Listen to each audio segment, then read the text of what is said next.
Hi guys, എല്ലാവർക്കും നമസ്കാരം. അപ്പോൾ ഇന്ന് നമ്മുടെ ഓണം സീരീസിൻ്റെ മൂന്നാമത്തെ ദിവസമല്ലേ. ഇന്ന് അത്തക്കളൊക്കെ ഇടണ്ടേ. ഞാനാണെങ്കിൽ ഇന്ന് കുറച്ച് ലേറ്റായി.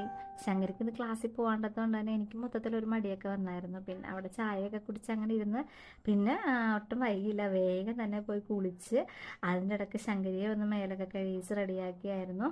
ഞങ്ങൾ പൂ പറിക്കാൻ പോവാം. അപ്പോൾ അമ്മ ഞാനും വരുന്നുണ്ട് ഇന്ന് അമ്മയുടെ കൂടെ പൂ പറിക്കാൻ എന്നൊക്കെ പറഞ്ഞിട്ട് എൻ്റെ കൂടെ ഇതാ പൂ പറിക്കാനായിട്ട് റെഡി. അപ്പോൾ ഞാൻ കുറിയൊക്കെ തൊട്ട് കൊടുത്ത് ആളെ ഒന്ന് സുന്ദരിയാക്കി. ഇതാ ഞങ്ങൾ പൂ പറിക്കാൻ പോയപ്പോൾ നല്ല മഴ ഉണ്ടായിരുന്നു, നല്ല ചാറ്റൽ മഴ ഉണ്ടായിരുന്നു. അപ്പോൾ ഇതാ മഴയത്തെ പൂവൊക്കെ കുറേ താഴെ പോയിട്ടുണ്ടായിരുന്നു. പിന്നെ ഞാൻ അപ്പുറത്തും ഇപ്പുറത്തും വീട്ടിൽ നിന്നൊക്കെ കിട്ടിയ പൂവൊക്കെ എടുത്ത് ഒപ്പിച്ചു.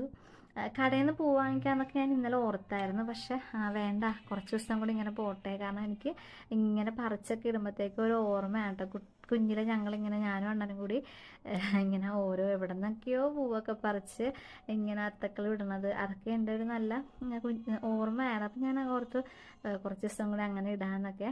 അങ്ങനെ ഇട്ട് വരുന്ന അത്തക്കളത്തിന് അതൊരു വേറൊരു ഭംഗി തന്നെയാണ് കാണാനായിട്ട്. അങ്ങനെ ഞാൻ ഇലയും പൂവും എന്താണ്ടൊക്കെ കൊണ്ട് അത്തക്കളൊക്കെ ഇട്ട് സെറ്റ് ചെയ്ത് വെച്ചു. പിന്നെ അച്ഛനും മോക്കും ബ്രേക്ക്ഫാസ്റ്റ് കൊടുത്തു. അപ്പമായിരുന്നു ഇന്ന്, കപ്പക്കറി ആയിരുന്നു. അപ്പോൾ പിന്നെ എനിക്ക് കഞ്ഞി കുടിക്കാനാണ് തോന്നിയത് കേട്ടോ. ഞാൻ വേഗം തന്നെ കഞ്ഞിയൊക്കെ എടുത്ത് കുടിച്ചു. ചോറ് കെട്ടണമായിരുന്നു, സുജിന് ഓഫീസിൽ പോകണം. അപ്പോൾ ബീട്രൂട്ട് തോരനും പിന്നെ നമ്മുടെ പാവക്ക തീയലും പിന്നെ എന്തായിരുന്നു നമ്മുടെ പപ്പടം വറുത്തതായിരുന്നു. നല്ല കറിയാണ്. അതൊക്കെ കൂട്ടി അച്ഛതാ ടാറ്റ ബൈ ബൈ പറഞ്ഞ് പോയി.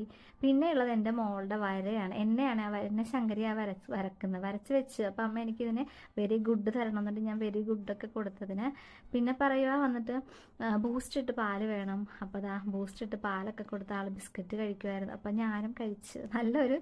നല്ല ടേസ്റ്റായിരുന്നു. പുറത്ത് നല്ല മഴ, അപ്പം ചൂട് ചായയും ബിസ്ക്കറ്റും കഴിക്കാൻ വേറൊരു മൂഡ്. പിന്നെ ഞാനും ശങ്കരനിതാ കുറച്ച് മുറ്റത്തൊക്കെ വന്ന് ഇങ്ങനെ ഇരുന്ന് മഴയൊക്കെ ആസ്വദിച്ച് വർത്തമാനമൊക്കെ പറഞ്ഞ് കളിച്ചും ചിരിച്ചിരുന്നു. അപ്പോൾ അത്രയേ ഉള്ളൂ ഗൈസ് ഇന്നത്തെ വീഡിയോ. എല്ലാവർക്കും ഇഷ്ടപ്പെടുവാണെങ്കിൽ ലൈക്ക് ചെയ്യണേ മറക്കരുത്. Okay, by.